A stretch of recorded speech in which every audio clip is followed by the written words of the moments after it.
Hello, and we've decided to bring to you a full summary of the SIHH in a new type of content called the A to Z of the 2017 SIHH. As this could be rather long, we split this in different parts and we will do our best to cover all the main participants in this year's edition, additional to the dedicated and more complete video reports already published, for which we'll do really short reviews in this A to Z. So the goal is really to take you along as if you were with us during this intense watch week, and we'll go over the main novelties presented by the brands in an alphabetical order. So we won't talk about every single watch presented, but try to condense what was the most interesting, spectacular and newsworthy. And a quick thing I want to add before we start is that in our next prime time I will also come back on this year's edition, but with some kind of a conclusion. What did we learn from this show? How can this be analyzed and interpreted? What tendencies did we notice? Well, take the pulse of this industry. So let's go and start with the letter A for Lange Soehne. The German brand has been quite productive and came with 7 novelties, and you can see all of them in our dedicated report. Now we will just focus on the star of the show for them, the Turbograph Perpetual pour le mérite, as it's simply a full demonstration of the fine know-how of the brand, both in terms of technicality and their very own aesthetics. On the dial face at 6 o'clock, you will find a pretty large opening which will not only let you enjoy the tourbillon, but you can also guess part of the gears of this highly complex movement. In a certain way, the tourbillon's main characteristic is its very impressive and hard to accomplish black polished bridge.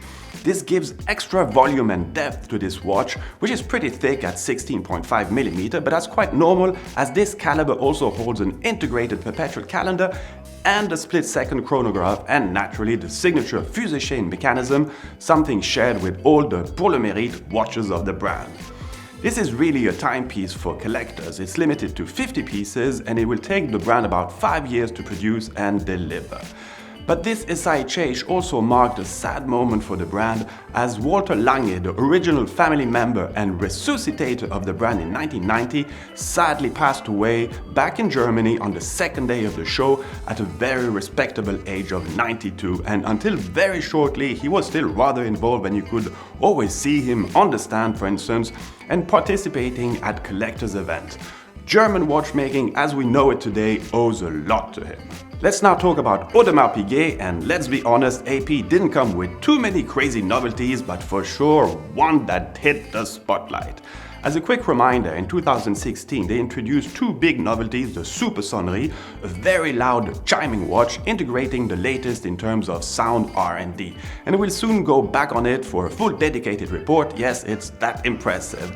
And the second novelty was the double balance wheel Royal Oak, something we would also be keen going back onto. Nevertheless, AP sparked quite a lot of attention and buzz with the presentation of their first non-metallic Royal Oak with the introduction of a black full ceramic Royal Oak perpetual calendar. We have naturally already seen ceramic being used with the Offshore versions, but it's the first time that the entire watch is made out of ceramic, strap included. This watch simply looks cool with its slight grey slate dial, but I really hope they will also produce it in a more affordable versions, affordable being relative of course, meaning a 3-hander would be nice, because a QP, well, it's a QP with the price tag that goes along. Still in the Royal Oak collection, but we had already mentioned it in a previous primetime, AP put forward the Frost Gold collection, and it was the first time for me to see the 4 different versions of this watch, as it comes in a yellow or white gold case, 33 or 37mm wide, and personally I really think they did a great job with these ladies' watches. Looks super elegant and sparkly without having diamonds set all over them. In the Royal Oak chronograph family, AP presented new bicolor dial versions, and though I'm not a great fan of yellow gold, I admit that I quite like the version with the blue dial and blue leather straps. Yes, I quite like blue.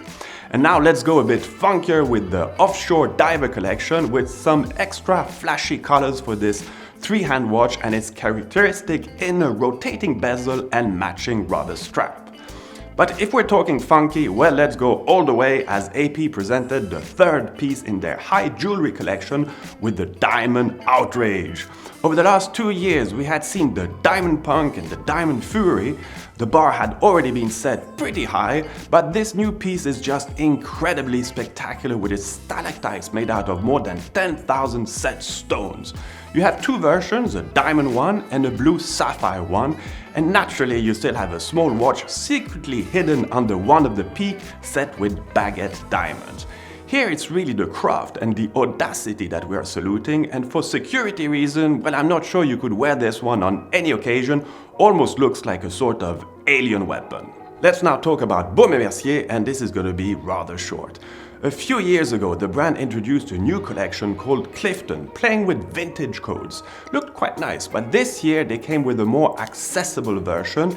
Its little brother, so to say, but sincerely, I'm not sure that this new Clifton Club is the answer. This watch has seriously nothing too special, and for what it is, well, I think it's still too expensive.